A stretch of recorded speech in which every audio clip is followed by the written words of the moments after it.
And gentlemen, welcome back to another episode of Awthentik and The Beard. This is the Parlay, brought to you by All or Nothing Studios. We are fresh off the first day of NFL playoffs. Now, it is Sunday. We have 3 playoff games to complete the first ever Super Wild Card Weekend. Today, we're going to go over the 3 games. We're going to give you betting advice, who we think is going to win, why we think they're going to win, as well as some DraftKings picks for the day. Let me bring in the fellas, Awthentik and Scotty Booms. What's going on, gentlemen? How you doing today, Mr. Awthentik? Hey, I'm doing pretty good, man. Sorry for the late start there, man. I know we about 5-6 minutes behind the clock, man. We had a long day last night, man. What a day of football, man. Sorry to my homie, the Beard, man. The Washington football team ended up losing that game and taking the L to the Bucs, man. But they put up a fantastic fight. Shout out to Taylor Heineke, man. He balled, definitely kept y'all in that game. I think the defense could have did a little bit more to help him. But, man, other than that, man, I'm chilling, man. I'm ready for another big day of football, man. Another 3 games. I'm hyped, man. Y'all know I was talking about it on Twitter. I got some big takes I want to run over today, man. But besides that, man, you know, just keeping it pushing, man, and trying to get through another week of football, man. And Spiffy Booms, how's the orientation coming along for the new J.O. Busy? I made it through 5 days. They didn't fire me yet, so I guess it's going pretty well so far. I guess. But I got to say, man, I'm just proud of the NFC East. I think, you know, Washington obviously lost, but we've been getting ragged on all year for the worst division maybe in history. And to go out there against Tom Brady, Tampa Bay, lose by 1 possession, you know, it was down to the last possession of the game. I'm just proud that we could go out there and, you know, we didn't embarrass ourselves in the division. Yeah, it was definitely super important. I will tell you that it was a crazy day fantasy-wise. I was literally like 1 player away. I cashed in all 4 of my lineups yesterday. 1 player away, the big difference between $80 and like 8 to 10K. So it was kind of brutal. Rob Gronkowski put up a donut yesterday against the Washington football team. Usually tight ends destroy us. So I'm excited for a new day. I'm doubling down all my winnings from DraftKings yesterday and putting them all back in today. So I'm kind of excited. Hopefully you guys can talk me out of some bad plays and talk me into some good plays.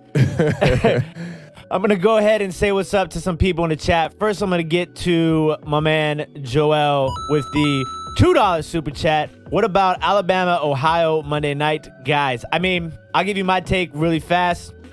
Alabama's team is absolutely stacked. I don't know how Ohio State can hang with them, but Ohio State seems to be, you know, living up to all that preseason hype. It was difficult to, you know, really take them serious because they played almost half the amount of games as everybody else did that was in the college playoffs. But they did beat Clemson, so anything is possible. But I think it will be an exciting game at least. I'm hoping to see more of an Alabama-Florida-esque pace of a game, but we're just going to have to wait and see. It's going to be interesting. There's going to be a lot of talent on that field that night that's going to be playing on Sundays. So I think that's something to look forward to as, you know, somebody who's invested in the NFL game. Yeah, I'm with you on that, man. I'm looking forward to seeing maybe a future New York Giants wide receiver go off. Y'all know what it is, man. Definitely trying to get some speed, some playmakers, you know, over here in New York.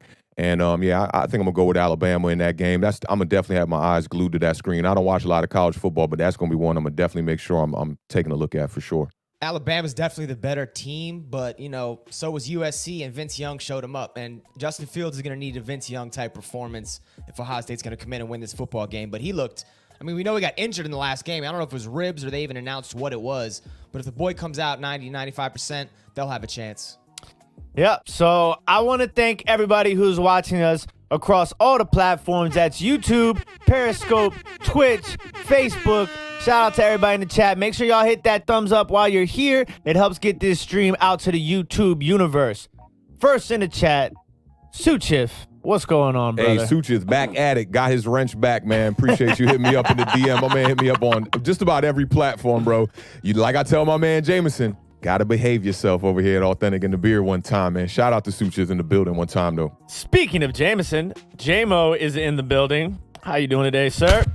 2 shots. My man Jameson in the building one time. Let's get it, bro. I don't think Entertainer's going to be doing his stream, though. That's what he announced on YouTube. Yeah, I wonder if that's going to eliminate his whole day or if he's because he was going to try to do 2 games, but maybe he's not doing any games. He's probably a little bit drained from last night, man. He did like 8 hours straight yesterday, I think, something along those lines. So it's pretty crazy. Yeah, I caught the tail end of their stream with Bad Dog, man. Shout out to Entertainer and Bad Dog, man. 2 of the best in this Giants community. Yeah, and shout out to everybody that watched us last night for the stream. It was the highest amount of people that watched our stream, so it was definitely a great time. It was popping, man. I had a blast, man. Yo, I'm telling you, I'm starting to dig that play-by-play, man. that authentic play-by-play. I'm starting to get my Micro Machines guy on, man. I've been speaking that fast slang talk, man. That was a good time, though, man. Big shout out to ABCDEF. Thank you for joining us. What up? What up? Hey, ABC in the building. What's up, fam? What's up? And Sugar Tots is here. You got that one right. Sugar Tots in the building one time. Let's go, man. Sir Knock, what's going on, brother? Says, sorry, fellas. Sorry I missed last night. Had company over. All good. Hot date, Sir Knock. Hot date. Had a little young lady over there? With the dot at the end. You know something was good. That's the yada, yada right there. What's going on, Nick the Wick in the building? Hey, Giants Nation is in the building. He's confirming that Tainer is not doing any games today. He said he's not feeling well. I should have took that one over, man. Maybe I'll do a little surprise play-by-play, man. We'll see. We'll see how this goes. Yeah, we're going to see how this goes, man. What's going on, Lax044? How you doing, brother? Thank you for joining us. Hey, that's the fam in the building. What's up, Lax? Appreciate it. How you living, fam? How you living? I see Waterfly in the building, dropping in the rules, the laws, the regulations. Yes, sir. You know what it is. Lax, Waterfly in the building one time, man. Waterfly is like the defensive coordinator for the Moderators. Mod Squad in the building one time. What y'all know about that old school movie? What y'all know about that? Probably one of the biggest box office flops ever, man. Movie was supposed to be really good, and it was really garbage. Omar Epps. Yeah. Shout out to Shazad. I think my beard's actually looking pretty good today. Cleaned up, man. I like it, man. Got them oils popping, juices and berries. The beard butter. I was telling Authentic I need to get some of that Soul Glow from my beard. Yeah, definitely. I had that thing blinging on camera, sparkling. You know what I'm saying? That'll set you off right there, the Soul Glow, baby. Yeah. The man, Lucas, checking in from Australia. I'm actually not too bummed about the game. I'm bummed a little bit about Heineke news, but we'll touch on that later in the week. Yeah, we might touch on that one later in the week. Yeah. That kind of threw me for a loop this morning. I came down the stairs and Authentic was like, "What's wrong, man?" Hey, you know how they do. A lot of these college players, man, when they come out and they get to the draft, you start hearing about some news about them popping out of nowhere. And definitely Taylor Heineke had some news pop out of nowhere. I saw the beard walk down the stairs this morning. I said, man, what's wrong, bro? He was looking kind of sad, man. He's like, man, they trying to slander on Heineke today, man. They put out some news on him. So, yeah, definitely stay tuned, man. Tuesdays and Thursdays, y'all know what it is. We're going to touch on that a little bit more. But today we tackling these games for sure. Real quick, we're just talking about his political affiliations, I'm assuming? Yes. Yeah. And his tweets more importantly than the affiliations. Affiliation is one thing, but they saying his tweets was kind of crazy. But I haven't looked into it too much. I want to check it out, though. Shout out to Andrew Thomas, the best tackle in football in the league. Shout out. Got that new wrench. What's popping, boy? Bark Nasty's in the building. What's going on, brother? Thank you for joining us. I need that dog for 2 people now. I need one for Bark Nasty and I need one for Bad Dog. So we're going to add that to the board. I'm going to make sure we have that next show for sure. Diggy in the building. What's going on, Diggy? How you doing, brother? Thank you for joining us. Shout out my guy, man. Giants Nation is in the building one time. He just dropped a new video on Jamar Chase. Diggy been telling me, man, you need to quit them waddle dreams and start thinking about Jamar Chase one time. So make sure y'all check out his latest video. I haven't got a chance to check that one out, but I'm going to definitely be looking into that probably later on tonight after the games or sneak it in sometime in between the games. If one of the mods could drop Diggy's channel, man. Diggy's also in Washington, D.C. covering Giants content, man. So salute to my brother over there in Northwest D.C., man. Vance is in the building. What's going on, Vance? How you doing, brother? Thank you for joining us again. What up, Vance? What up, fam? And Drew Gaming, what's good? I appreciate y'all. Yesterday, I was working and listening to y'all. We appreciate you listening to us. We definitely appreciate you, fam. A lot. That's a win-win situation right there, fam. Sure. Drew Pierce is in the building. What's going on, Drew? Back-to-back Drews in the building. Appreciate Drew Pierce that. In the building. Look at that Avi swagging. Let's go, man. Let's get it. Who else we got rocking in here? Matt's in the building talking about Bama by 10. Bama by 10. I like that. It's not. I don't even. Do you know the spread off the top of your head, Scotty Booms? Nah, I'm assuming double digits though, right? It's got to be like 10 or 11, probably, right? Yeah. I saw the over/under for that game though. That jump was like 70. It says something crazy. I was like, wow, that's just ridiculous. But it is college ball. Big shout out to the homie OGR Sports in the building with a $4.99 super chat. Big shout to you guys, killing it. We appreciate it, OGR. Thank you for stopping. Hey, we definitely through, appreciate you, OGR. Y'all make sure to go check out OGR's latest video too. I got to go take a look at that video, man. That was real dope, man. Man, OGR's another Giants content creator. Somebody dropped my man OGR's channel in the chat as well, man. Awesome content always. OGR stands for One Giant Rebuttal, man, and he will definitely put some facts on those rebuttals for sure, man. Shout out my guy. Word is in the building. What's going on, Word? How you doing, brother? Hey, what's up, fam? Word in the building. That's another that's the offensive coordinator of the mod squad right there. What's up, fam? And we got Daniel White checking in from Pompeii, UK in the building. What's going on? Let's go. Shout out to my man Daniel White. We got people checking in from all across the globe. Yeah, man. It's popping already, It's man. crazy. We're just getting started. Who the Giants in Washington going to draft in the first round? I don't know. You'll have to stay tuned for some exclusive Authentic and the Beard draft content coming to you. I like that. I'm going to give the Giants soon. definitely getting a wide receiver. I'm going to say Chase or Waddle at the moment right now. I don't think Smith will be on the board at that time. I don't know where we're going to go because we're in kind of that no man's land as far as our pick goes. You know, maybe a linebacker, hopefully a wide receiver. I'd like a wide receiver over there in Washington. Y'all need another weapon. And, we need a quarterback, but I don't think we're going to be moving up, and I don't know if they're going to be in love with anybody to draft them at 19. We'll see, man. I don't know if a lot of people on my Twitter today, man, talking about Washington might have a franchise quarterback here. So I don't know if they know if they need a quarterback, if you know what I'm saying. But might want one. Let's not get too caught up in the Heineke hype quite yet. Hey, I'm gonna keep it 100 with you. I'm in the hype. I didn't even need to see this game to be caught up in the hype. I was caught up in the fourth quarter performance, week 17 or whatever that was. I was like, or I think it was 16 actually. Homie was balling, and I'm a guy with the eye test. Look, tell me this, and he's a Caucasian brother, right? He was maneuvering in the pocket Slippery. like a brother. Slippery, was bro. The word of the night. There's not many quarterbacks that can maneuver like that in the pocket. He reminds me of like a more mobile Marcus Mariota. So I'm kind of sold. I need to see a larger sample size. I'm going to keep it 100 with you, but I do think he's a guy you can see on the roster going into next year. He is a free agent, though, at the end of this season, so we'll see how that goes.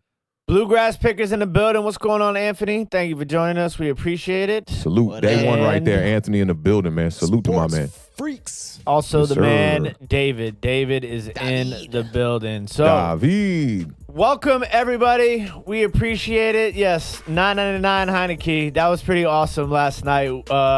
Waterfly, his super chats had me saying $9.99, $9.99, That 12 pack, man. Let's get it.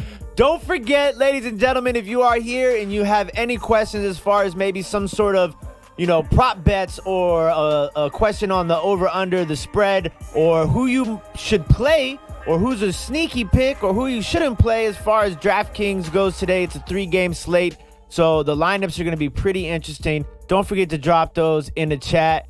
And big shout out to the homie, OBX Picker, my man Eric. Dropping a $3.99 super chat, says, look out, ESPN. This show is on the move. What's going on, Eric? Thank you for joining us, brother. We appreciate it. That's big facts right there, man. And if ESPN trying to get Authentic and the Beard over there, they're going to have to come with that back.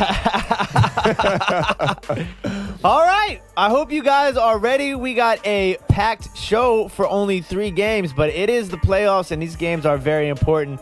So let's go ahead and jump into the first game. First up, we have the Baltimore Ravens, who are 11-5. They are a 3.5-point favorite. They are heading to Tennessee, who is also 11-5. The over-under is a surprisingly whopping 54.5 points. This is the first game of the day. So, Scotty Booms. Let's welcome him back. Tell me what you This got. is the rematch of last year's divisional playoff game when the Titans upset the Ravens. Lamar coming off his MVP season. Everybody was all over the kid, loving him. If you ask me, this is kind of like a role reversal type situation right now. So the Ravens, we know they're coming in with one of the best rushing attacks on offense in football. They got a great defense, arguably top 5 in the league. Tennessee, on the other hand, offense explosive. Best running back in football, bar none. Great receiving core. Ryan Tannehill has been a new quarterback since he arrived in Tennessee, but they can't stop the common cold right now on defense. They're awful on D. And if the Ravens last year, they were high flying, they had a better passing offense, but their defense did give up some points. They were vulnerable. Derrick Henry made quick work of them last year. Tennessee took the victory. I love this spread. -3.5 for the Ravens. I could see this. I mean, there's no half points in football, but I think that's a perfect spread right there. I do think the Ravens will win this football game. 3.5, though. I mean, I think it could come down to the last second field goal, something like that. So I'm going to take Tennessee +3.5. I am picking the Ravens to win this game, but I do think it's going to be very close. I think the Ravens are going to score a lot of points. I think Tennessee will get theirs. I don't see them putting up 36 on this Ravens defense. Over under 54.5. It's kind of crazy. I don't know where to go with that. I'm going to go under, but just barely. Both these are very good numbers, the spread and the over-under. That's how I feel. Big shout out to James Jones, who says to Awthentik that Stussy shirt is hard. That's it. I like how you said that. Hey, I appreciate that, James. This is an old Stussy. All my Stussy stuff is from like 8-10 years ago.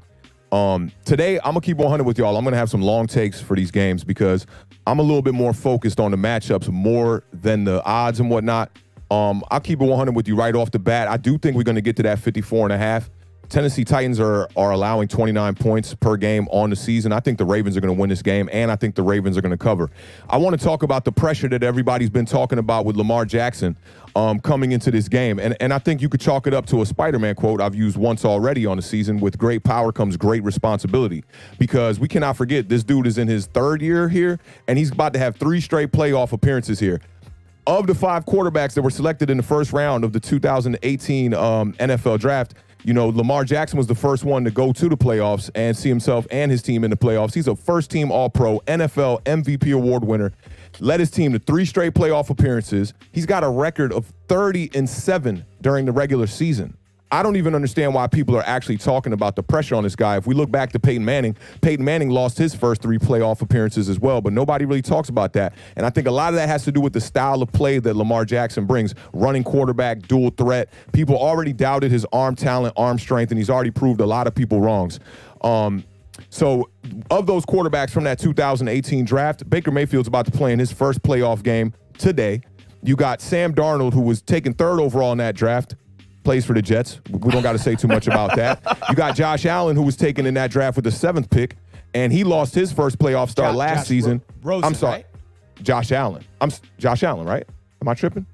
I thought he was the Deshaun Watson, Patrick Mahomes. No, you're right. My Yeah, bad, Josh Allen played in the playoff game last year, and he lost in the first round.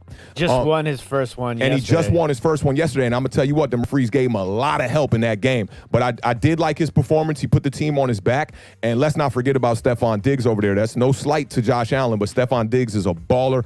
And when the Beard called for it yesterday, right next to me, he said, man, I see this big play. It's about to come. It's about to come. I'm telling you, Stephon Diggs been quiet all day. It's about to come. Bam, you get the big play for the touchdown. We talking about Josh Rosen here. He was the 10th pick. He's Josh Rosen. He's 3-13 as an NFL starter. So I wanted to get that out the way. Let's take the pressure off Lamar Jackson. Lamar Jackson is a bona fide baller in this league. He's one of the best players in the NFL right now. That's why he was the NFL MVP last season. Now, I'm going to talk about this Titans defense, which, this matchup, Booms talked about it last year with this matchup. And the Titans did come out with the victory. I got some crazy stats here. Go ahead and let's get to that super chat real quick one time, The Beard. All right. The first super chat we got right now is going to be the $2.99 super chat from Bark Nasty. Thank you for the $2.99 super chat. Quick, do the Giants win that game last night? I think it would have been close. We talked about this on the stream last night, but I don't think the Giants would have came out with a victory. Not enough power on offense. And Daniel Jones was not striding within this Jason Garrett offense. So I think it would have been maybe a little closer, maybe a little lower scoring, but I still think the Giants would have came out with an L probably. And I say no as well. Would have been a close game. Would have been a close game, but probably very similar. I mean, the Buccaneers are a good football team. Their secondary doesn't really scare me. Heineke made it look easy just going through progressions. He would get through his first, his second, and when he was hitting people open, it wasn't like fitting it in tiny little, spots. He was hitting wide open receivers. He made it look easy against the Buccaneers. Daniel Jones might have had some success against them that Heineke, he had a good game, but he didn't have a huge game. Daniel Jones might have. I definitely agree with you on that. And, with the secondary for the Bucs, they were sending a lot of pass rush to try to compensate for how bad that secondary played. And big shout out to Lax044. with the $9.99 super chat. 999. The NFC East will be back and better than ever next year, except the Eagles. Glad you are back, Scotty Booms. We missed you on Tuesday and Thursday. Go Giants. Appreciate you, Lax, man. Did you get your jersey yet? Is that thing in the mail? Or what? That thing's on the way. The way. Sweet, Xavier McKinney, man. He went with the X or the second X-Man. Okay. Yeah, we got 2 X-Men on the Giants. I ain't even think about that, man. I like that. Yeah. But let's get back to this Ravens-Titans matchup one time. I'm going to give you a little bit more on this defense from the Titans. I'm sorry about that. So the Titans fall from, their pedestal that they were on last year with that defense balling out. It's been drastic. Titans have the worst third down defense in the NFL. Teams are converting 51% of the time against the Titans. They're bottom 3 in sacks. They only have 19 sacks on the season this year. They're allowing 277 yards per game. That's 4th worst in the NFL right now. 3rd worst in the red zone, and they're allowing, it was 27 points per game, not 29 points per game.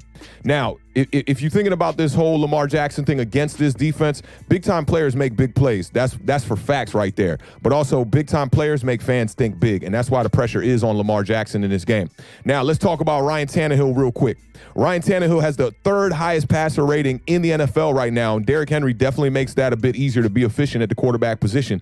He finished the year 33 touchdowns, 7th in the NFL, 7 interceptions, 7th in the NFL, but his passing yards were 15th in the NFL, 3,819 yards. He's got 2 pretty much 1,000-yard wide receivers on his team. A.J. Brown had 1,075 yards. Corey Davis just missed out on 1,000 yards by 16 yards. He had 984 yards on the year. His running back, we already know the story. He's one of 8 to go for 2,000 yards. This is probably the best supporting cast in the NFL. So I think a lot of people that are comparing Ryan Tannehill to Daniel Jones, we might need to pump the brakes. Daniel Jones might be a better quarterback than Ryan Tannehill. And I'm going to tell you why in here. In the 2019 playoff victory against the Ravens that Scotty brought up just a little bit earlier, that was round 2 of the playoffs. Don't forget the Ravens had a bye. Ryan Tannehill was 7 of 14 for 88 yards. That sound like a starting quarterback? I don't think so. Yeah, but, they're running the ball. And I'll keep it 100 with you. 52 of his yards was on a touchdown pass to ex-New York Giant Khalif Raymond. So you take away those 52 yards, on 6 completions, he barely had 30 yards. That's not a good game from a quarterback. No touchdowns. Yeah, they're running the ball, and I already explained that. Derrick Henry is probably the best running back in the NFL, but Derrick Henry had 1 run go for 66 yards. That is almost more than all the passing yards that Ryan Tannehill had in that game. Now, you might say, it was just one game. It was just one game. I'll take you back to the first round of that playoff series in 2019. This game was against the Patriots in round 1. He was 8 for 15 for 72 yards, and they still came out with the dub. Now, the reason why they came out with the dub is because they ran that rock. Against the Patriots, Derrick Henry, 34 carries for 182 yards, but this is the glaring stat to me, 0 touchdowns. He had 11 first downs rushing. 11 first downs rushing. Against the Ravens in the second round, they gave Derrick Henry 30 carries for 195 yards. He had 0 touchdowns in that game. That's where Ryan Tannehill's touchdowns are coming. He had 2 touchdowns actually against the Ravens. And there were 6 first downs from Derrick Henry in that game. The Chiefs figured out a way to stop Derrick Henry, and that's why they got the dub. Derrick Henry had 19 carries against the Chiefs in round 3. He only had 69 yards, 0 touchdowns. Ryan Tannehill was forced to throw the ball in that game, and that's why the Titans could not come out with the W. The formula in this game is very, very, very simple for the Ravens. It's not on Lamar Jackson. All you got to do is stop the run. So I'm going to take the 3.5. I think the Ravens are going to cover, and the 54.5, I definitely think we're going to get there because the Ravens are going to have to put up a lot of points to compete with this Titans offense. I think Lamar Jackson and that Ravens team are going to come out with the W in this game. So I'm going to get to this super chat really fast. Shout out to Cody Collins with a $2 super chat. What's up? I'm going to need my own sound effect, bros. Hey, Cody, we need some suggestions, man. What can we do for Cody Collins on the sound effect? Is he a police officer, too? Does this say NYPD on his... it might have to be a little whoop, whoop, whoop. Yeah, whoop, whoop. Exactly.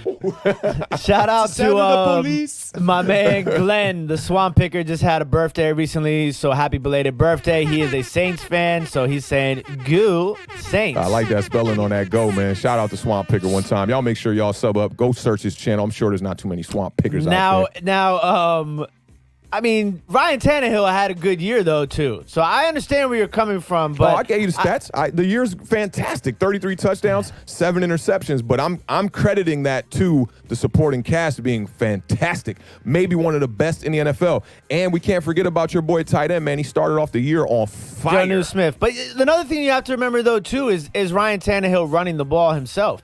That's one thing about Ryan Tannehill's game that's super underrated. If you check at all the rushing touchdowns that he's had as of recently in these games, they've come not just like, having the rushing touchdowns, but they've come at important times in these games to help this team. So it definitely helps having Derrick Henry on that, that 100% option. helps. You know what I'm saying? Remember last week when they got stopped on 4th down and the play got called back? They actually scored on 4th down. The play got called back. They had to go for it again. You remember that? Yeah. You remember the play call they ran? Yeah, the read option. Yeah, and he kept it. And when you got a guy like Derrick Henry, you think linebackers are going to be running after quarterback Ryan Tannehill? Absolutely not. That's why he's getting all them rushing stats and all those rushing touchdowns. He actually has more touchdowns on the year than Lamar Jackson.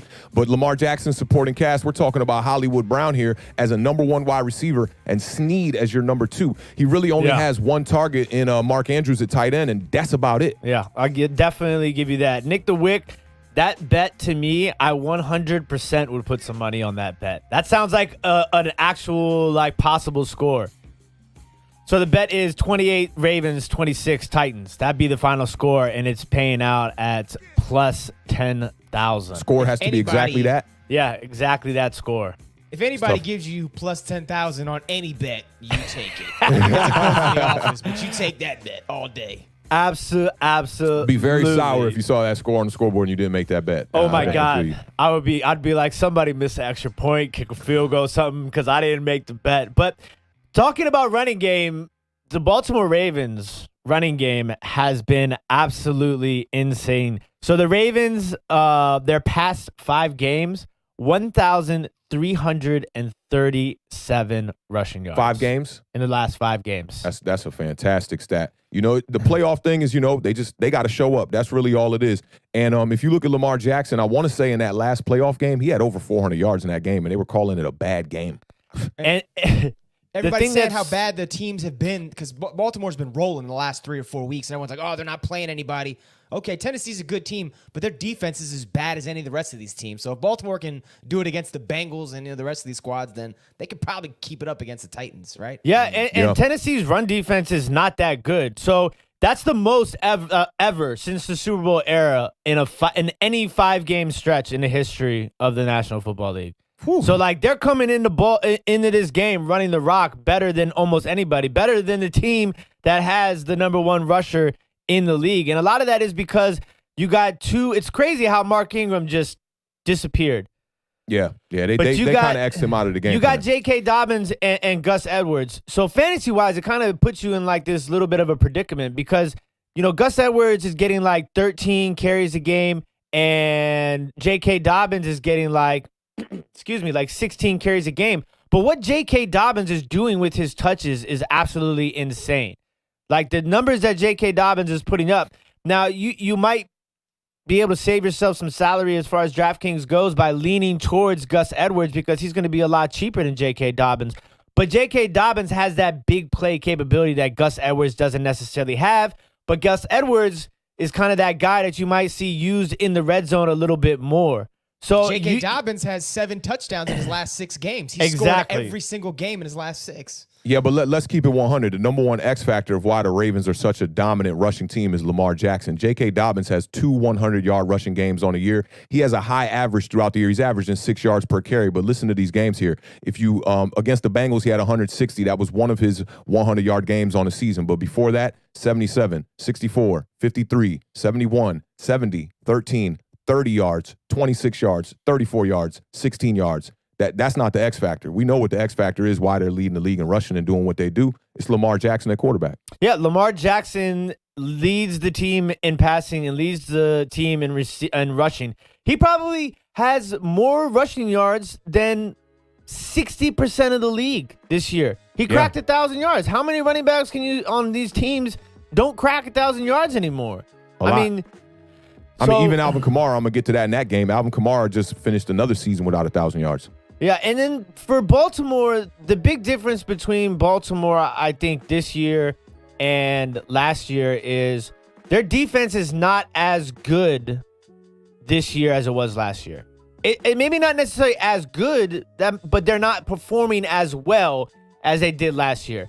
The big thing that Baltimore is going to have to key in on defensively is the play action, because Tennessee is one of the best play action teams in the league. So that's something that you're definitely going to have to keep your eye on. And A.J. Brown is going to be, he's one of those guys that can give you that sort of deep weapon if you're caught slipping on that play action, and like it's very similar just to the Ravens. Just like those linebackers have to be so careful, and the DBs and the safeties, everybody is like on their heels on both sides of these defenses every play of the game, because the threat of either Lamar Jackson or Derrick Henry, it just opens up that play action game so much. And that's the Ravens are going to be asking their corners to play really physical, because A.J. Brown is like a Terrell Owens type player. Like, he'll body you physicality-wise, take the ball, and then get the yards after the catch. But, I mean, you got to love the secondary for the Ravens. Marlon Humphrey, he's one of the best cornerbacks in the league. Peters is opportunistic. The guy gets interceptions out of nowhere. He's a ball hawk. The matchup's going to be a bloodbath on the outside today.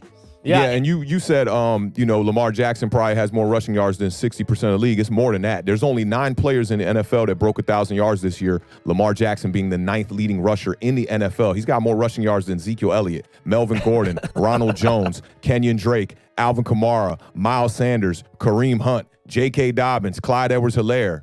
Come on, James Conner, David Johnson, Damian Harris, Devin Singletary. This dude is a running back at quarterback, and he's one of the most impressive players in the NFL. So I think it's kind of hard to get away not playing Lamar Jackson as your quarterback in today's 3-game DraftKings slate, because of that pure fact that he's going to give you those sort of running back stats at the quarterback position. You can't, a running quarterback in fantasy football is so clutch. Big time. And Kyler Murray's up there, too, in the top 20 in rushing as a quarterback in a statistic that usually is led by running backs. And I see a bunch of people out talking about Corey Davis. Corey Davis, he's one of those hit-or-miss guys. Like, we've seen Corey Davis show up big. But not this year. Very consistent this year. As of late, he's had a couple of games with 0 catches. How many games he got with 0 catches? I think he has two of his last 4 games have to be with 0 catches. Really? Yeah. I thought he was having a consistent year. I know he dropped a 0-catch game in week 16 for sure. Against the Packers, he's got a 0-catch game. And then in the middle of the season against the Bears, he's got a 0-catch game. In that game, he didn't have targets. I wonder what happened there. But throughout the year, man, he's been pretty good, man. What about week 17? What did he do week 17? 5 catches, 39 yards. That's the thing. We talk about Corey Davis has been a disappointing as far as top 5 receivers concerned. Authentic just went through the stats. Like a Tennessee box score from last year. They don't throw the football last year. Right. You look at games he'll throw it 30 times over 4 games. So, you can't give Corey Davis, if they're not throwing the football, what's the man supposed to do? This year, they are throwing the football. Corey Davis is looking a lot better. He's going to get a nice deal in the offseason. Yeah, 15 yards per catch. He's got 5 touchdowns on the year. He's got a game here against the Lions in week 15, 4 catches for 110. In week 12 against the Browns, he had 11 catches for 182 yards. He's been pretty good. I think he's going to be a little bit undervalued come offseason.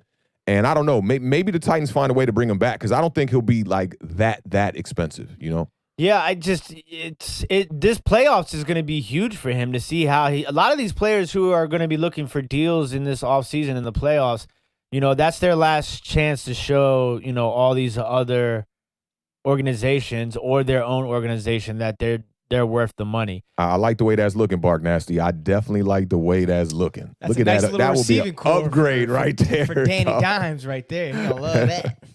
Facts, man. But yeah, I'd be a little scared to play Corey Davis today in DraftKings. I'm not saying that I wouldn't throw him in a lineup or two, but I'm a little scared to play him. If I'm going to play a receiver on Tennessee, I'm probably going to play A.J. Brown. It's going to cost a lot more money. Yeah. But Jonnu Smith might be somebody to look out for. I know Authentic touched about how he performed early on in the year. But typically, if your play action game is working well, one of the players that benefits from a good play action game is the tight end. Yeah, you saw that last night in the Washington Bucks game with Brait. I mean, Brait was just he only had 4 catches, but every catch was a major first down. I think he got close to 100 yards. I can't remember exactly the yardage, but he definitely balled out. Shout out to PJ for the $2.99 super chat, super sticker. The band is back together again. My guys. Yes, sir. Shout out my man PJ Torres in the building. What's up, fam? How you living? I hope you're ready for these games today, man. Yesterday's games were just on fire, man. Every game, very interesting, very close games. The Buffalo Bills game kind of blew me, man, towards the end there. I don't like that they gave the timeout back to the Bills. That's kind of interesting because they called that a official review with 2 minutes to go in the game, but it looked like they were going to say hike and they were going to let that fly. So I think NFL definitely needs to address that. But some awesome games, man. I hope y'all ready for this slate of games today, man. So let me ask you guys a question. What do you guys think performance-wise Marquise Brown does today? I mean, I love all the Mild. Ravens offensive skill players just because, then it gave you all the numbers. Tennessee cannot stop anybody. I think Baltimore will score points today. Andrews is usually a big target for them. Obviously, the run game. If they can run like they like to run, they might not pass the ball, which makes Hollywood a boomer bust type candidate. But he's also the kind of player that only needs 3 or 4 targets, 2 catches, 130 yards, 2 touchdowns kind of player. So I think it's a boomer bust. I don't know what his price is looking like right now on DraftKings, but I mean, he's a guy that can win you the whole thing, but at the same time, he can put up a donut, I could see as well. So it's almost like him and Corey Davis. Like, if you had to choose between Corey Davis and Marquise Brown, who are you going to take? I'd probably take Marquise Brown. I'd probably take Corey Davis just because I think Tennessee, but I mean, they might just run the ball. They might do what they did last year in the playoffs. They might just throw the ball 12 times and have Henry just run and control the clock. So for those two, give me Brown, but just by a hair. Yeah, I definitely think it's a close matchup, but I'm going to take Hollywood on it because he's more the number one in that offense and the big play potential. I think if the Ravens could get the running game going like they plan on it, and it should be a lot stronger than it was in that playoff game. Don't forget in the last playoff game where they played the Titans, they got down 14-0 early. I can't remember the wide receiver for the Ravens, number 14, had some critical drops, set them back, and they ended up going into the half 14-6 in that game. And I think because the Titans got that early lead, it allowed them to rely on that running game late in the second half to really close that game out. But I think that this Ravens team is a little bit more prepared. And I think Lamar Jackson definitely has a chip on his shoulder, man. He's going to be coming out ready to play in this game, and hopefully he'll ball out. But, yeah, I do think it could be a coin flip on Corey Davis or Hollywood. Well, it's going to be an interesting game. It's going to be an interesting start to the slate. It's kind of difficult. You don't want to put too many chips in on the first game of a 3-game slate. I see this comment here, Bark Nasty talking about. I didn't hear about this yet, but this will be very interesting. How y'all feeling about it looking like there's going to be no combine this year? That dramatically changes this draft. Teams really going to have to go strictly off tape. And that's, I feel you on that. I love seeing the combine. I like seeing guys 40 times. I remember when we were scouting for Saquon Barkley, when you saw him do the bench press, he was doing the bench like he was a lineman. He put that thing up like 20-something times or something crazy. So with if this is the case with no combine this year, that's going to kind of blow me, man. In the offseason, you get that everyday combine vibes on NFL Network, and that's definitely going to hurt the scouting for fans and for coaches. I think they're voting on it this week, either sometime in the beginning of the week. But I don't think that they'll nix the combine. They'll nix the actual like large gathering of the combine.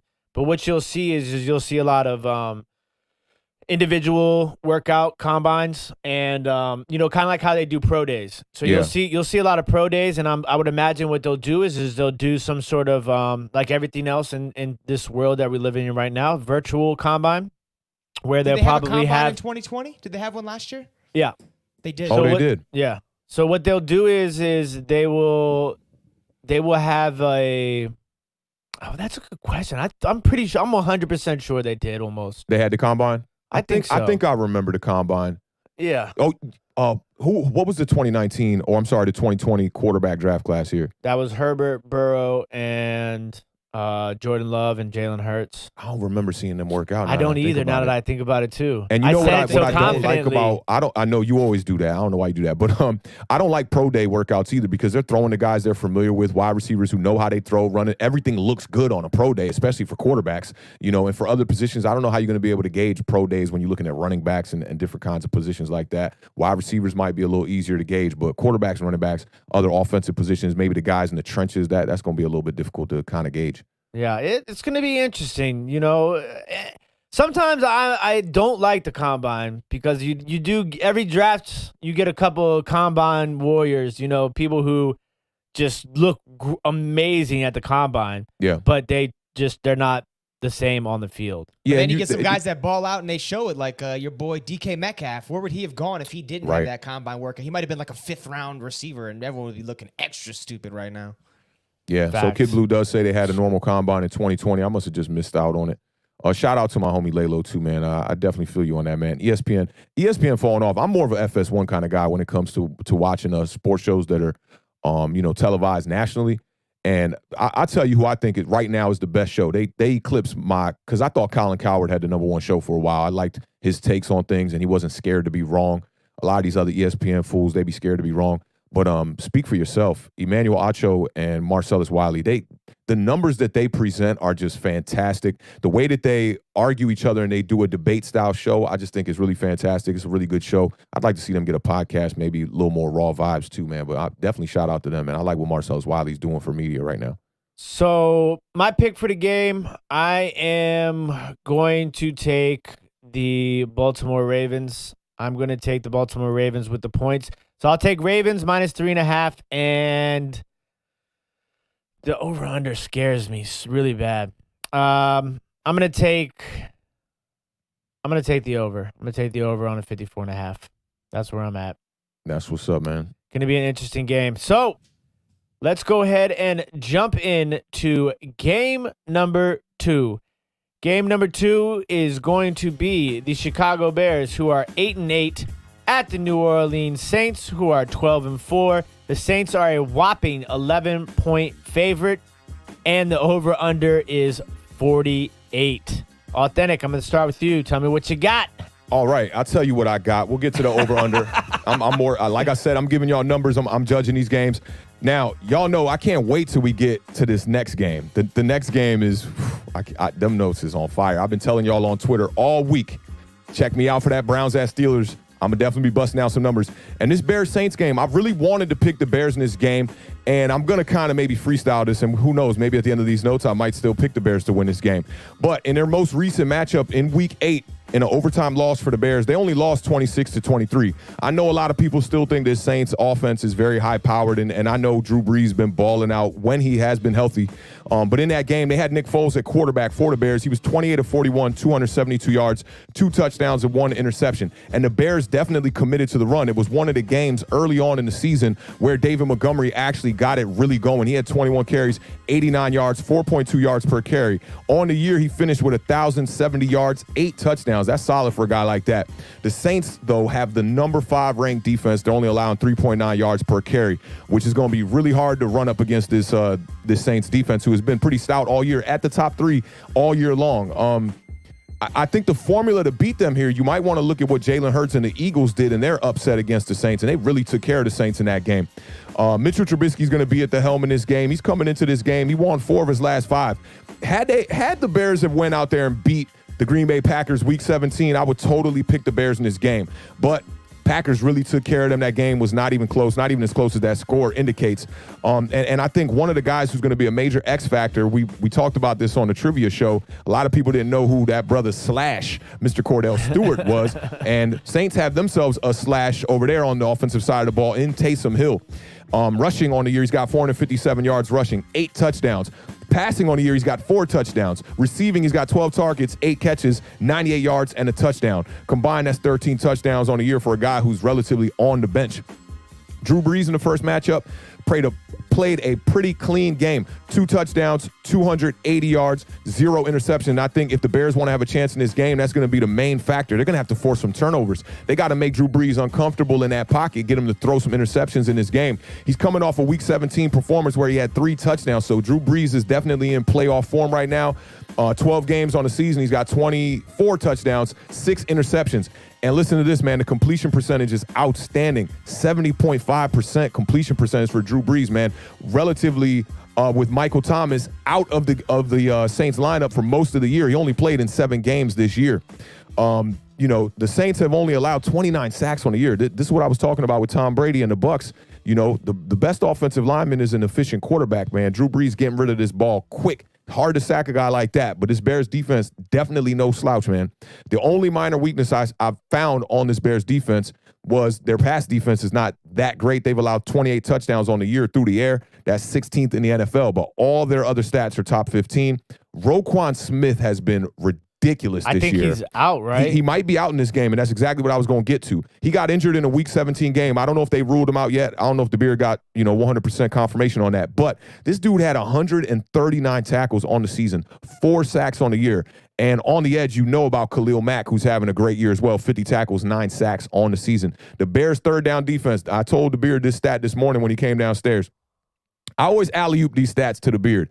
Like, I give you pieces of the stat, and it's almost predictable where I'm going with the stat, so you can almost call it out. The Bears' third down defense is ranked 8th. The Saints' third down offense is ranked 8th. The red zone defense for the Bears this year is ranked 5th, and the Saints' red zone offense is ranked 5th. This is a complete even matchup on third down and a complete even matchup in the red zone, and I think that's where the Bears are going to have to really show out today. They're going to have to show up here and stop this Saints team in the red zone. You saw it last night. I think what kept the Washington football team in that game against the Bucs was their red zone defense. I believe it was 4 or 5 field goals that they forced the Bucs to in the red zone. So the Bears need to take a page out of the Washington football team's book and try to stop the Saints here, not only on third down, but also in the red zone. Now, Roquan Smith is ruled out. Roquan Smith ruled out, so that's going to be detrimental to the Bears' defense also, here. Darnell Mooney, wide receiver for the Bears, ruled out. Not as detrimental as Roquan Smith. But I think the X factor in this game, y'all know what it's going to be. It's going to be Alvin Kamara. Now, I talked about this. Alvin Kamara only has one 100-yard rushing game all year, and it came late. It was against the Vikings. 22 rushes for 155 yards. Y'all know the touchdowns. He tied the record in that game with 6 touchdowns, which is just amazing. Don't forget he's Haitian. That could have something to do with it. He's never got to 1,000 yards in his career, and I've been talking about this all year long. The Giants need to take a page out of the Saints' book. Sean Payton is a mastermind, man, and I think he's a reason not only for Kamara's success and how many touchdowns he's been getting, 16 touchdowns on the year, 16 touchdowns on the year rushing for Kamara. Granted, he got 6 in one game, but you could take the 6 away and he still got 10. Add that 5 receiving. That's 21 total touchdowns. This guy's balling out. And the second thing I want to credit to Sean Payton's mastermind is the durability. The only reason why Kamara missed the game here was because they put him on the COVID list. Kamara's expected to play in this game, and I definitely think he should be the X factor in this game. I think Michael Thomas, if he plays in this game or not, it don't really matter to me. I like what I'm seeing out of Emmanuel Sanders. He put up a tweet today, too, that just showed dead confidence. He was like, it's time to turn up. So I'm looking for Emmanuel Sanders to have a big game here. I really want to pick the Bears here. I told y'all that all these stats and all these numbers I just wrote down kind of made me want to pick the Bears. No Roquan Smith ruled out. That's definitely going to be my reason to go ahead and pick the Saints in this game. I'm going to pick the Saints to cover. And as far as the over-under, we going to get there. We gon' get there. Scotty Booms. Tell me what you got. Just nailed it all. Took it off the park for me right there. Hey, and It's like you got to listen, search for some numbers now. that was all studying in the morning that I did, man. And what I like to do nowadays, in the beginning of the season, man, I used to kind of like rely on a lot of other statistics from other sources. I like to go deep and just crunch the numbers myself and look at the 100-yard games for these players and really, come to my own conclusion on why I think this team will win. The one stat I did take from NFL.com was the third down defense ranked 8th and the third down offense of the Saints ranked 8th. And the red zone defense versus the offense both ranked 5th. But yeah, I'm trying to bust this down. They got to tune into Awthentik and Beard. They need some facts, man. You know what I'm saying? They need some facts they could take and run with, go tweet them out, say Awthentik said this. Before there was emails, there were facts. Hey, that's a Talked ball right about there, this, Beard. That's Talked a about ball. the first matchup, which, was a close game, overtime game. New Orleans only won by 3. Nick Foles was the starting quarterback for Chicago. Today, that will be Mitchell Trubisky. Looking back on that week 1, Awthentik did mention it. The Saints defense, their front 7, linebackers and D-line, is definitely the strength of that defense, and it showed. Nick Foles, the man likes to stay in the pocket. He got sacked 5 times in that first game, had the 1 interception. Dave Montgomery had 89 yards. Okay, that's nice. He had the 38-yard run, though. You take that out, he had 20 carries for 51 yards. So overall, Montgomery did get stifled somewhat, except outside of that one big run that he had. So Chicago is going to have to find a way to score points. The thing I like about Trubisky that Foles doesn't offer as much is the mobility. And to keep a defense that likes to attack the quarterback off balance, you got to have a Daniel Jones type quarterback, a Taylor Heineke type quarterback who can scramble a little bit and at least keep them respecting you. Because if they're over pursuing Nick Foles, we know Nick Foles, he's like a Tom Brady. He's not going anywhere. You can really pin your ears back and go after the quarterback. So with Trubisky being able to roll out a little bit, I think it's going to help David Montgomery get a little bit more today. And I think it's going to help spread out the Saints defense so Chicago can move the ball. I am picking the Saints to win this game. 11 points, though, for a playoff game, that's too much for me. Roquan Smith is huge. He is one of the best middle linebackers in football. My only concern is that they just can't stop the Saints. But Chicago's defense has been stopping everybody all year. So give me Chicago plus 11. I don't love it, but I'm going to take it. I do have the Saints winning it, but I'll take Chicago with those points. I'm going to go over that 48 as well. I think if Chicago's able to get on the board, I think it could be a little bit of a shootout. For me, the key is fairly simple for the Bears this game, and it's David Montgomery. Because, what scares you the most about the New Orleans Saints is the Saints offense. Not to take anything away from the Saints defense, because the Saints defense is better this year than I'm pretty sure most people can remember in the last 5 to 10 years. I mean, correct me if I'm wrong. I don't never remember the Saints defense being top of the league. Exactly. So that's a huge thing, but in reality, the main thing that scares most people is the Saints offense. And in order to, one of the biggest things about, stopping an offense without your defense is your run game. So David Montgomery has to be huge for the Chicago Bears. And he scored a touchdown. David Montgomery has in how many straight games? I want to believe it is 5 straight games. Woo. So 5 straight games with a rushing touchdown for David Montgomery. In that 5-game stretch, the Chicago Bears are averaging 31.2 points per a game, tied with the New Orleans Saints for That's 6. a bar, too, right there. And, he's got two touchdowns in 2 of those 5 games, too. Yeah. So if David Montgomery can show up, that's going to be huge. And we kind of take this back to a lot of these teams that are in the playoffs right now. Like, it's fun to have these crazy passing games and everything during the regular season, but we talk about it. In the playoffs, you got to have a running game and you got to have some sort of defense. That's just the way it is. And what allows some of these teams that are performing very well, the Ravens, the Titans, is having a mobile quarterback with a good running game. So now you're just opening up the RPO. You're opening up the play action. These sort of things lead to the big passing plays that everybody is used to seeing during the regular season. So if David Montgomery can get going with Trubisky's mobility, the play action, the RPO, those are things that they're going to have to be able to execute. Can they execute it is the big question. Now, for the Saints, obviously you want to see Alvin Kamara have a great game. But to me, Michael Thomas making his return is going to be super important in this game. Not just as a point for the Saints and for them winning, but also if you're looking at it from a fantasy standpoint, Michael Thomas is the cheapest he has been, I believe, ever in the last 2 to 3 years. So you have an opportunity, and same with Drew Brees. Yeah. Drew Brees is like 5,600, I want to say, on DraftKings. So right now, you could literally afford somehow, some way to stack Drew Brees, Alvin Kamara, and Michael Thomas against a team that doesn't have Roquan Smith. Now, that sounds like a pretty good stack to me. I don't know everybody else. I like that. I mean, it might be Michael heavily... Thomas, maybe it's going to be tough to get back in the lineup and get back to true form, but I do like the stack. I think it's an amazing stack. It might be a little, heavily owned. So you're going to have to get a little, creative with the rest of your lineup. But you'll definitely be able to do that. You're going to have to do that because your salary options are going to be a lot lower for the rest of your lineup. So that's going to be super important. I want to take you back real quick to your David Montgomery stats. Yes. You know how you said he got 5 straight games with a touchdown, right? Yes. Before that, he had 1 touchdown in 10 games. He started the season 4 straight games, no touchdown, had 1 touchdown against the Bucs, and right before his 5-game streak of a touchdown in each game, he had a 5-game streak of no touchdowns and one 100-yard game. And I want to say that a majority of those bad games came with Nick Foles. I was going to say, does that success coincide with Trubisky being reinserted in the lineup? I don't even know if we could say those words out our mouth. Yeah, here on it's crazy.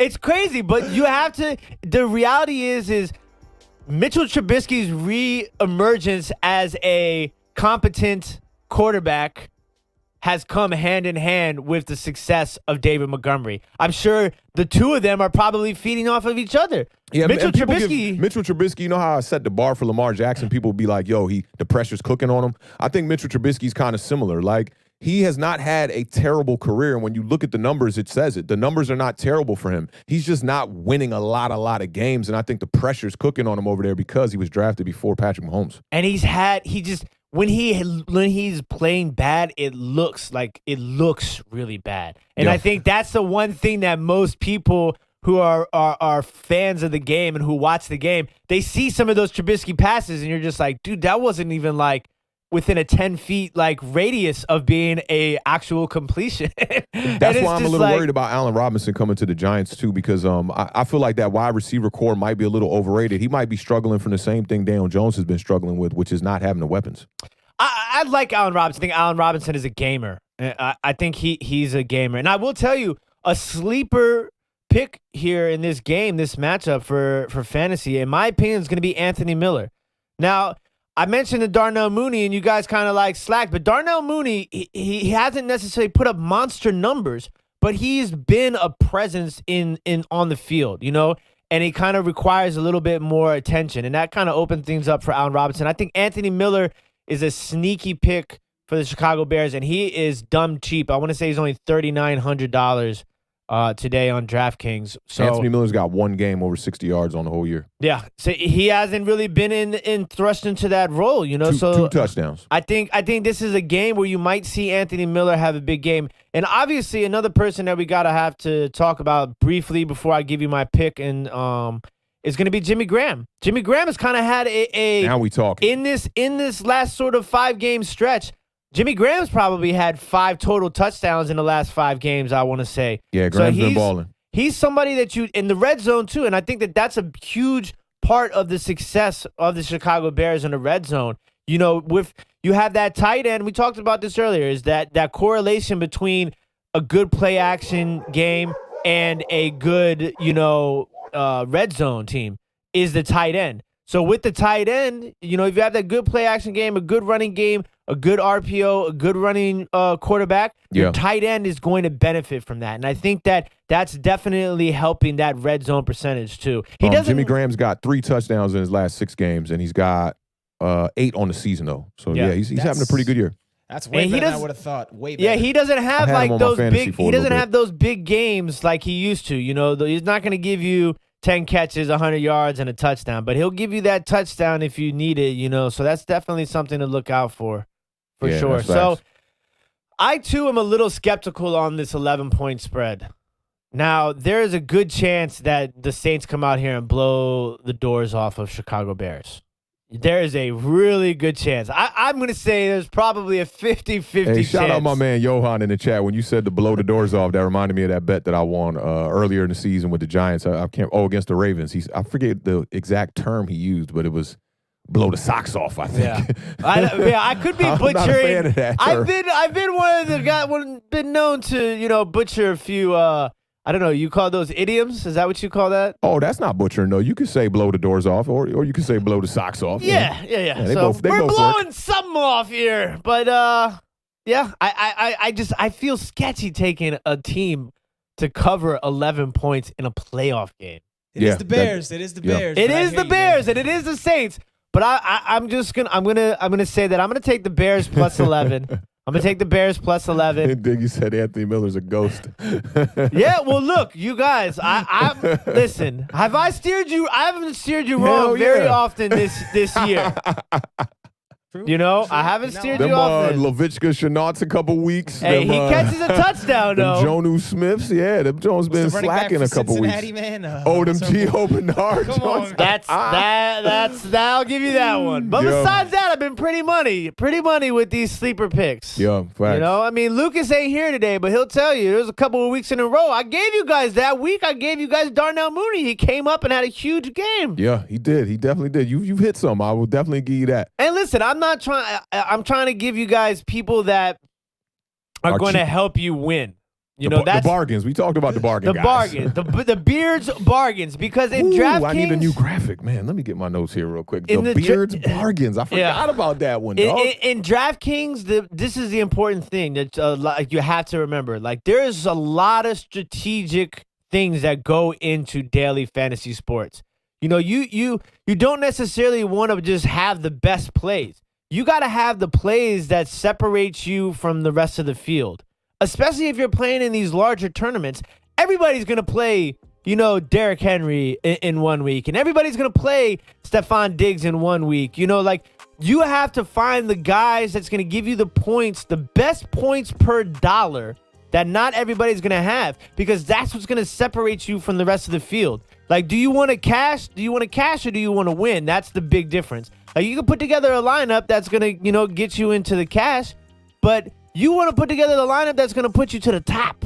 And you're going to need guys that nobody else is playing to help you do that. So, Hey, if you're a new viewer, man, make sure you hit that subscribe button at the bottom, man. We always do the parlay on Sunday mornings, 11 a.m. Eastern Standard Time.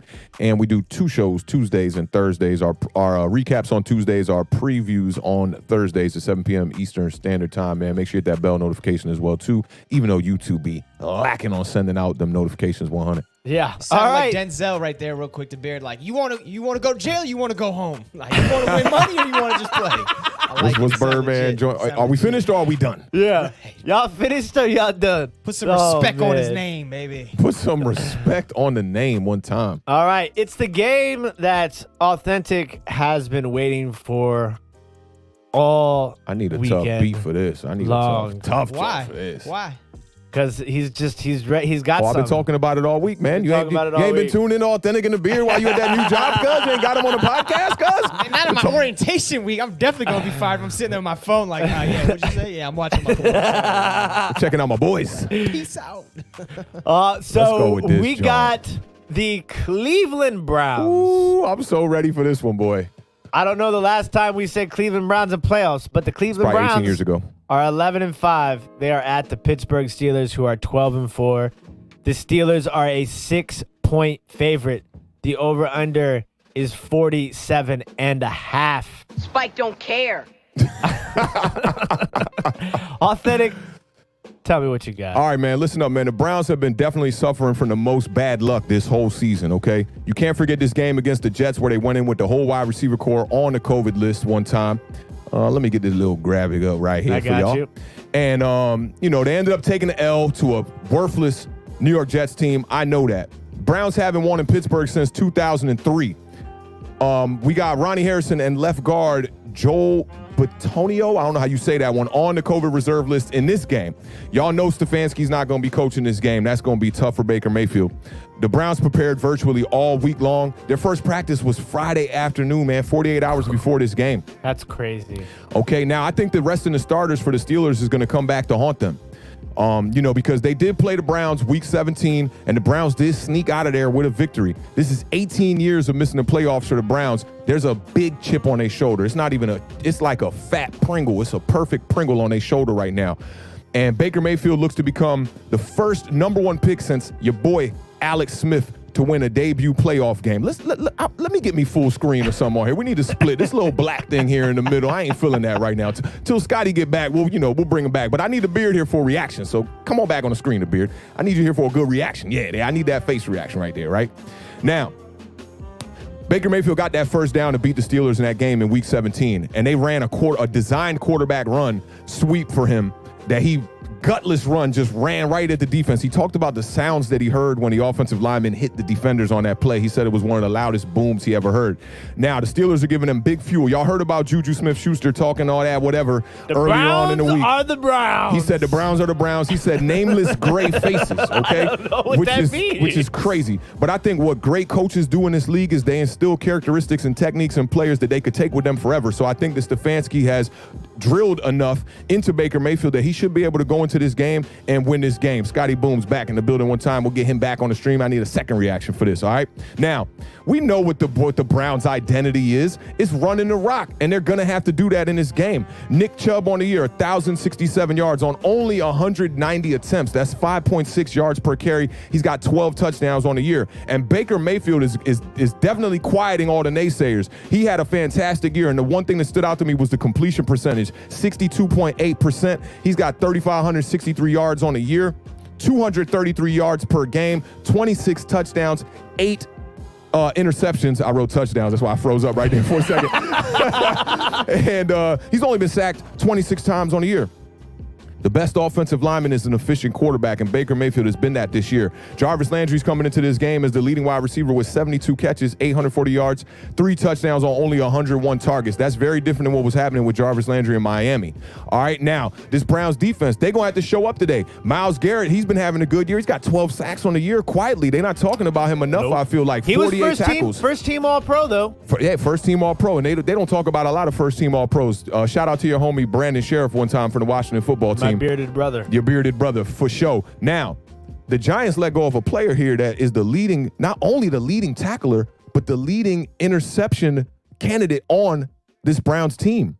B.J. Goodson leads them in interceptions and tackles, 91 tackles on the year, 2 interceptions. The one blower, Olivier Vernon, he's going to be out this game. I want to say he was out for the year now. He had 9 sacks on the season. Now, people were, kind of clowning because the Steelers in Week 17, they, hung with the Browns with Mason Rudolph at quarterback. This is my theory, and this is what I've been wanting to talk about all week.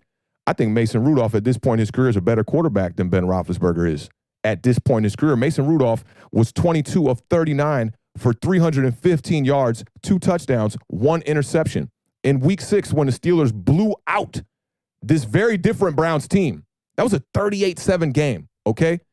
If I were to tell you this Ben Roethlisberger stat line, you would not think this. A 38-7 game, he only had 1 touchdown thrown in that game. He was 14 of 22 for 162 yards. So I know people thinking like, yeah, they rested the starters, and that's going to be the reason why this Pittsburgh team will come out and, be a little bit more hot in this game. But I don't think that's the case. I think Mason Rudolph actually in this game might get him a better chance than Ben Roethlisberger, who's been struggling. And I'll tell you why Ben Roethlisberger been struggling a whole lot in this season is because he has no running game. Now, I printed these stats a little bit small, so I'm going to have to pull this paper a little bit close when I get to these stats. Big shout out real quick to Patrick Nehmeyer, $5 super chat. Dante Johnson, you think the drops are still an issue? Thinking about Michael Thomas over Johnson and DFS, which is Daily Fantasy Sports, for those of you who don't know, DraftKings. If I had to pick one, thoughts? I like Dante Johnson a lot, but I just think that with Michael Thomas at this cheap of a price, without Roquan Smith and Alvin Kamara and Drew Brees all on the field together at the same time, I think Michael Thomas is that guy today. I think he has a lot to prove after a down year, and I think he's going to do it today in a playoff game. Yeah, I'll agree with you on that, DeBeard, for sure. Now, with Daily Fantasy, you have a purse that you can spend, right? Yeah. Okay. Yeah, I definitely agree with you on that. Go ahead, Booms. Yeah, Dante Johnson, the drops have been an issue. His last 3 games, 31 targets. He only has 19 catches. So, drops don't matter in fantasy. You don't lose points if they drop the ball. But he has a couple of those in the first quarter. Mike Tomlin might stop calling the kid's number, and Roethlisberger might stop throwing him the football. So you always got to be concerned about with Dante Johnson. But it seems like they stick with him. You look at the amount of double-digit target games he has 7 of them in his last 9 games for the Steelers. So even when he's not catching the ball, they seem to find him, which means he's getting open. So he's got a high ceiling. Michael Thomas completely ruined my fantasy team this year, so I don't have any words to say about him. Nah, I feel you on that. And 19 receptions on 31 is not too bad. I look at a wide receiver, if you can maintain to be around that 60% range, that's not too terrible. But going back to that week, I want to say it was a Week 6 matchup with the Steelers that the Browns had, I talked about Ben Roethlisberger, 14 of 22, 162 yards and 1 touchdown in a game where his team scored 38 points. To me, that's not a great game, but it is a game manager kind of game. He didn't turn the ball over, which is good. James Conner in that game had 20 carries for 101 yards, 5 yards per carry and 1 touchdown. That's the last time James Conner rushed for 100 yards. That was 3 months ago. Wow. Okay? Now, 3 TDs in the running game, they also got in that game. One of them was from James Conner, one from Benny Snell Jr., and one was on a reverse to Chase Claypool. In a blowout win, Pittsburgh was 5 of 14 on 3rd down. That's not an impressive game. And I think that was around the time when the Browns they didn't quite have the identity because Odell Beckham was still in the lineup. They were still thinking maybe we could air this ball out with Baker Mayfield. Baker Mayfield's a winner, but he's not really a pocket passing, throwing kind of quarterback. Woody Page is the only person that I saw breaking this down about the running game with both teams here. He talked about how powerful the Browns running game could be in this game. We know what Nick Chubb does. Kareem Hunt, we know what he does. Now look at this. Pittsburgh Steelers, okay, and I got to pull this a little close. Their yards, as far as rushing goes, in every game has pretty much went down as the season has continued. Y'all know I've been talking about the Pittsburgh Steelers being overrated all year long. You know, that cupcake schedule that they had over there got them out to an early lead to get them 10 wins. They lost to a struggling Washington football team late in the season there. That's not impressive for a team like that going into the playoffs. I picked the Rams yesterday to win that game, and that was my upset of that day. Today, I'm going to be picking the Browns in this game to upset the Pittsburgh Steelers, and let me go over these rushing yards per game. We'll start from the beginning of the season where they started off as a team, 141, 109, 169, 136, 129. Now, this is where it starts to drastically fall off after week 6. 94, 48 rushing yards for a whole team, 46, 44. They had one game there for 106. Minus that, they got 68 rushing yards, 21 rushing yards, 47 rushing yards, 80 rushing yards, 22 rushing yards, and 85 rushing yards. The Pittsburgh Steelers have struggled to run the ball for the second half of this season, and for me, that's going to be the reason why I think Baker Mayfield could go in here and get this W today. Give me the Browns in this game. This is going to be my upset for Sunday games. This is going to be my second upset that I'm going to pick. Got the Rams yesterday. I told you why, that number 1 defense, and Russell Wilson was not coming into the playoffs hot. I think it's the same kind of case here with this Pittsburgh Steelers team. It's unfortunate that the Browns aren't going to have Stefanski here, who is on a short list of Coach of the Year. You know, it's very unfortunate that he's not going to be here to be able to call the plays in this game. But I think he's instilled enough in this team where the Browns are going to be able to go out here and get the win. As far as the over-under goes, what are we looking at here? 47.5? I'm going to say we're not going to get there. Interesting. I mean, so if you really want to think back on Awthentik and The Beard Season 2, somewhere in the middle of the year, Steelers sitting undefeated, I believe 12-0, maybe 11-0. Awthentik out of nowhere. Nah, this team overrated. They're not it. This team's not good. We're all sitting here like, well, wait a minute. They've won every single game they played. Awthentik kept harping on the point. Said it on the Tuesday show. Said it on the Thursday show. Came Sunday morning to the parlay. Said the same thing. My man knows what he's talking about. The Steelers have not been the same football team the last 8 weeks. Even last week, they put their bench players in. That's not a good idea, in my opinion. When you haven't looked like yourself, even if you got veterans that need rest, you need to get your stuff together when the playoffs are going to start rolling around. They needed Roethlisberger in there. They got to get these guys on the same page because the offense started stagnating. He got in the rhythm of, I got to get rid of the ball under 2 seconds. Okay, that helps prevent your offensive line from giving up sacks, protects your quarterback, but it limits what you can do on offense. Washington was the first team to take advantage of that.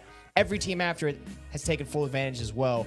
Pittsburgh's just not dynamic enough. They can't run the football very well. The receivers, I mean, Ebron has a drop problem in Detroit. He's been great for them in the year and a half he's been there, but his drops are starting to show up a little bit. Dante Johnson, another guy, he gets the drops, all that stuff. The Steelers' defense, though, they lost Bud Dupree in the middle of the year. They lost Devin Bush way early in the year. This is not the same Steelers defense that was dominating the first half of the season. Browns' offensive line, we mentioned they're losing Joe Bitonio, all-pro guard. They don't have a lot of fall off when he was off the field. When he got hurt, I was like, that could be a big issue for Baker Mayfield because we know he needs a clean pocket if he's going to be successful. It looked like they didn't miss a step. The Browns continued to roll.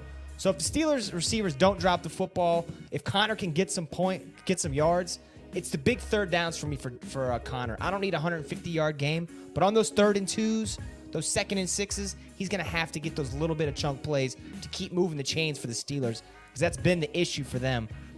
Big Ben, he's got 7 turnovers in his last 6 games. 5 of those games he's had at least 1 interception. So he's not holding on to the ball like he should. He's fallen off a little bit. Not the same Steelers team we know. The Browns, I mean, they came in, they got that win last week. That's big psychological for them because we know it's like a big brother, little brother thing in that division. So the Browns, this is the best year they've had ever. Made the playoffs for the first time in years. They're going to have to come out. They got something to prove. I believe this is my third underdog. I'm taking Pittsburgh to win this game, but I'm going to take Cleveland with that +6. And 47.5, is that what we're looking at? Yep. Give me over 47.5. Before we get to your take, I got to respond to Scotty one time, too. Now, Scotty said it was around 11-0, 12-0, and this is the great thing that I love about the internet. You got to check these receipts, man. On November 8th, I tweeted out, Steelers overrated, wins against the Giants, Broncos, Texans, Eagles, Browns, Titans, and Ravens, and now struggling with the Cowboys. I was the first person to say this. Week 8, in the world. I said that. In the entire world, is what I'm saying. And we're like, maybe we could check the receipts. Maybe in the world. Maybe. The world, Craig. In the world, Craig, top flight security. World, Craig. Yeah, so I've been saying it. A lot of people might have thought I jumped on the bandwagon when they were kind of playing some iffy games, winning, some close games when they were around 10, 11, 12 wins. But this dates back to when the Steelers were 7-0. So what I was going to ask you guys was, do you think that this spread would be lower if Stefanski was coaching? Yeah, because you can't even have him calling in plays. It's totally illegal. If he's not on the field, he can't be involved. So I'm sure he scripted, the first 60 plays the Browns are going to run. But he's been the man over there. I feel bad for them that they don't have their head coach. Yeah, it's totally unfortunate. I'm right in the same atmosphere with these guys right now with this game. I'll tell you what, though. I don't think that will be much closer. -6, I don't think it will be much closer. You think it would still be around the 6 points? I think it'd be around there. I think it might have gone to like 4.5, 3.5, maybe. It's kind of interesting to think about. But for me, I'm sticking with this theme of play action football in the playoffs. So, Aaron Rodgers has the highest QBR on play action passes. Do you know who number 2 is in the league? Baker Mayfield? Baker Thanks Mayfield. for setting that up for us. I like that. That's one of them authentic alley-oops. You know what it is, right? Baker Mayfield. So it's because you have Nick Chubb. You have Kareem Hunt. You have this run game. These are the sort of things that are clutch and key, especially in the playoffs. So Baker Mayfield having those running backs and being able to maneuver that on play action, the biggest difference is he's taking advantage of it. He's making it work on the play action when he's been given that opportunity. What's crazy is his yards per attempt. So on non-play action passes, his yards per attempt is 6.5. Mm-hmm. On play action passes, it's 9.5. Oh, that's a great number. Now, 3 yards to some people might not seem like a lot, but that's a huge difference when it comes to yards on an attempt. And so now you're looking at who's going to be the receiver that steps up for Baker Mayfield on these play action passes. Jarvis Landry, Higgins, is it Austin Hooper, the tight end? I don't know if Donovan Peoples-Jones is going to be playing because of the concussion. It's a good defense. You got to find the open guy. You got to Heineke this thing, man. Heineke, if you get the time, just find the open person. I don't think you should go in there like, all right, I got to make sure my guy Jarvis gets 15 attempts or Hooper gets. I mean, you got to go out there. Yeah, and that was the problem early on in the year with them. Mm-hmm. And the important thing for Baker Mayfield, too, is the completion percentage difference on those play action passes. 68% completion percentage on play action, 61% on non-play action. So it's just what was it on play action? I'm sorry, repeat the stat. 68% completion percentage on play action passes and 61% completion percentage on non-play action passes. So the run game is the most important thing again, because without the run game working, it's not going to allow the play action game to be as effective as it should be if the run game is working in itself. Now, Kareem Hunt, I feel like I haven't gotten enough Kareem Hunt as of late. Now, yeah, you're right about that. And that to me is, going into the playoff game, this is when you kind of like see people just come out of nowhere, emerge, sneaky, used. Is this the game that Kareem Hunt finally comes out and makes a move? Like somebody who they use in the screen game, somebody that they use in the check down game. Like, depending upon how this game goes, you might start seeing Baker more in that shotgun with Kareem Hunt next to him as opposed to Nick Chubb. So this game can change dramatically from the first half to the second half, depending on how things go. You might get a heavy Nick Chubb first half and a heavy Kareem Hunt second half, or vice versa, because you might need, if the Browns go up, you might need Nick Chubb to close the game out. I disagree. I don't think it'll be a half kind of thing. I think it'll be, if you're going to see Kareem Hunt in the mix, it'll be a mix. I don't think it'll be like, one half you get one guy, one half you get the other guy. I think they're going to use Kareem Hunt on downs where Chubb has already pounded the ball a bit. They'll bring in Hunt to try to maybe, implement him in the passing game and also in the running game. Yeah, so and I'll tell you what, my guy on the Browns sneaky offense is going to be Higgins. I think Higgins has a big game today. Yeah. That's who my sneaky pick is as far as DraftKings goes for the Browns. Now, everything we talked about with the Steelers, they're still the Steelers. Mike Tomlin is still their head coach. Ben Roethlisberger is still their quarterback. This is the playoffs. Rashard Higgins has 11 touchdowns on the season. Wow. Yeah. That's crazy. Balling. He really stepped up when Odell went down. And that's like Baker's guy. Baker loves that guy. So he's still stupid cheap on DraftKings. So, but yes, Mike Tomlin, Ben Roethlisberger, they're still there for the Pittsburgh Steelers, and it is the playoffs. So to me, at that point, there's a lot of stats that you can bring, that we can bring, that you just throw out the window because it's Mike Tomlin and it's Ben Roethlisberger. Don't get stuck in narratives, though, man. You just but exactly, I'm just like throwing it out there. I'm not necessarily saying that that's why they're gonna win. I'm just saying that everything else that we've talked about is pretty much pointed in the direction of favoring the Cleveland Browns. Like, they're not necessarily just going to win because they have Ben Roethlisberger and Mike Tomlin. I'm just saying that's something that you have to keep in the back of your mind. Absolutely. Yeah, second half adjustments would definitely be a plus for the Pittsburgh Steelers here without Stefanski on the Brown side of the ball. Now, I'm looking at this wide receiver core for the Pittsburgh Steelers, and I'm thinking to myself, who am I picking? Who has the best game per dollar out of Chase Claypool, Juju Smith-Schuster, Dante Johnson? Who's the cheapest? Ooh, I think Dante Johnson is the cheapest. I might go with him. Definitely. I would. Yeah, if he's the cheapest, he's been balling out. You go Dante Johnson, Chase Claypool, and then Juju, I believe. That's how that adds up. Juju might be actually in the middle there, I remember too. the last time Juju Smith-Schuster was talking some junk on TV. Yeah. On his TikTok dancing, doing all that. I just remember seeing him horizontal in the air looking like he was laying down on a twin mattress. Dante Johnson is actually the most expensive, $6,200. Yeah, that makes more sense. Juju Smith-Schuster is $5,500. Chase Claypool is $5,200. Yeah, Claypool backed into the playoffs with not a bunch of big games. Yeah, and then Ebron is back too. Eric Ebron is back and will be playing in this game. So I think Ebron probably has the best game, one of the best tight end games here of anybody on the slate. Mark Andrews, is probably your top tight end today. But who else do you have after that as far as tight ends go? Ebron's probably your next best tight end play. So, I mean, there's a lot of interesting plays here because this is the last game of the slate. So if you're down in DraftKings and you need to make a move, you got to go to this Pittsburgh-Cleveland game and you got to make some adjustments. So it's going to be interesting to see. I'm actually beating myself up because I can't believe that Dante Johnson is the most expensive of the three of those guys.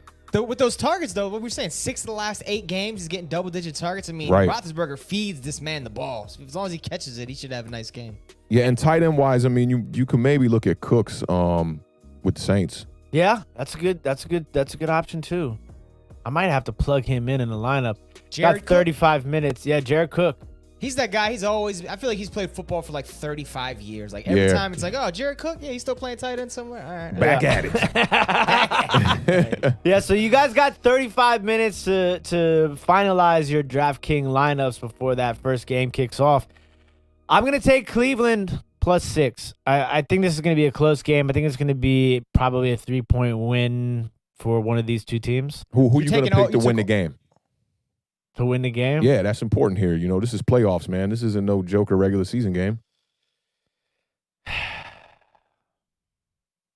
You have 5 seconds. I'll take the right. Same time, game time? I'll take the Browns. I'll take the Browns. You gonna take the Browns? I'm gonna take I the Browns. convinced you. You convinced me. Wow. He said same time, game time. This is why it's dangerous when you lead off to parlay, my guy, because you start putting stats in me and the Beard's head, and then we don't even know what we came in thinking. You make us think. Hey, I just feel like there's gonna be an upset on both days. Day one, I was right. Yeah.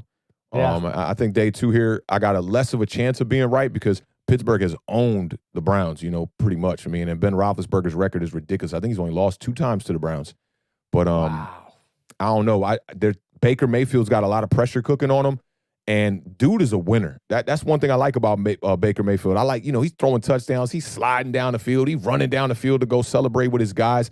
I like that kind of guy. I like that kind of rah-rah player. He's a good balance of confidence and cockiness. That's what you want. As an NFL quarterback, like Heineke had that little swag yesterday, that moxie. I mean, you got to have that moxie when you step on a football field that I am the best player out here. I was all state, all county, all regional. Give me the ball. Yep. I'm going to make things happen. And you're right. Baker Mayfield has always had that it factor, which, you gotta root for the Johnny kid. Moxon. Big facts, man. Big facts, yo. Man, it's day 2 of the NFL playoffs, ladies and gentlemen. It's going to be a good one. It's going to be super exciting. All right, real quick, what do you guys think is going to be the best game watch today? Ravens-Titans. Ravens-Titans? Yeah. I think it'll be the most Steelers exciting, Browns too. just because it's been so long for Cleveland. And what the Steelers-Browns is the night game, right? Yeah. I like that, man. I like that. Under the lights, man, Baker Mayfield, pressure cooking. This is a game Kirk Cousins will fold in. All right, He who do wouldn't- you He Who wouldn't do you even show think up, scores man. the most points today? Which team scores the most points today? Ravens. I'm gonna go Ravens also. Who has the best game? All right, this got to be the last one, man. What? Who has the best game as okay, so then which position you want? Quarterback, running back, or wide receiver? Who has the best game? Let's just Don't do skill matter. position player. Yeah, let's just do skill position player. Lamar Alright, Jackson. Pick one person. Lamar Jackson? No. All right. So who has the best game wide receiver on the slate today? There's some ugly wide receivers in these games. Very, very. I'm going to go Emmanuel Sanders. Emmanuel Sanders. Bold I'm gonna go- pick. I'm gonna go. This might be a shocker. I'm gonna go Chicago Bears. What's my man? Allen Robinson. Yeah, Allen Robinson. it's a I good think pick. Robinson's gonna go off today. Yeah, in a losing statistically, he effort. might go off in a losing effort. Exactly what I was thinking. Yeah. Good. Right good. there, Good. authentic. We're right up here, buddy. Yes, sir. You know that we in sync, man. We in sync. Good stuff. All right. What about you, the Beard? Give us a player, man. I know you ain't even pick nobody. Well, I was Ask Why ready. you asking all these questions? Asking all these questions. Wide receiver, best wide receiver game today. I'm gonna go Michael Thomas. Michael Ooh. Thomas comes back and shows the world why he was one of the best wide receivers in the That dude National outta Football here. League. 4th overall pick in my fantasy league. Worst decision ever. Yeah, he had a rough year, so we'll see. And I think the Ravens score the most points also. Yeah, gotta- Ravens you gotta don't score follow the the most bad- points. Got to follow the bad defenses, and Tennessee is the bad defense today. Yeah, it's gonna be an interesting show for sure. Facts, man. Any last words, fellas, before we get them out of here, man? Let them put their picks in. I just want to thank everybody across all of the platforms, YouTube, Facebook, Twitch, Periscope. We appreciate you guys tuning in and spending your Sunday morning with us. Authentic The Beard, Scotty Booms on the Parlay, brought to you by All or Nothing Studios. Don't forget to check us out every Tuesday and Thursday night at 7 o'clock p.m. Eastern Standard Time. Enjoy your Sunday football, ladies and gentlemen. Yeah, man. Definitely enjoy y'all football today, man. It's going to be another great slate of games, man. We appreciate y'all pulling up in the chat. Giants Nation, we've been out of the playoffs here, man, but we've been in the building one time, man. We appreciate y'all showing a lot of love to the show, man. Shout out to all the moderators holding us down in the chat. And, man, we're going to see y'all on what? Tuesday it is? Tuesday it is. Tuesday it is, man. We'll see y'all. Any last words, my man? Spiffy Booms. Spiffy Booms. Hey, shout out to the boys for holding it down all week with my absence. I appreciate it. They've been killing it. I'm looking at these numbers just climbing and climbing with the subs. They're working extremely hard. All of our moderators and our commentators, you guys all work hard. This is a great community to be in. Thanks again for tuning into the Parlay. Hope your team wins today, whether you got a fantasy team, a DraftKings team, or a team they're actually rooting for that's still in the tournament. We'll see you guys on Tuesday for a recap of the playoff games from yesterday and today. Have a beautiful day. Stay safe. Stay 6 feet apart. Stay masked up. This is the best division in football. Peace out. Peace. You ain't giving them that 9.99. Heineke. Heineke.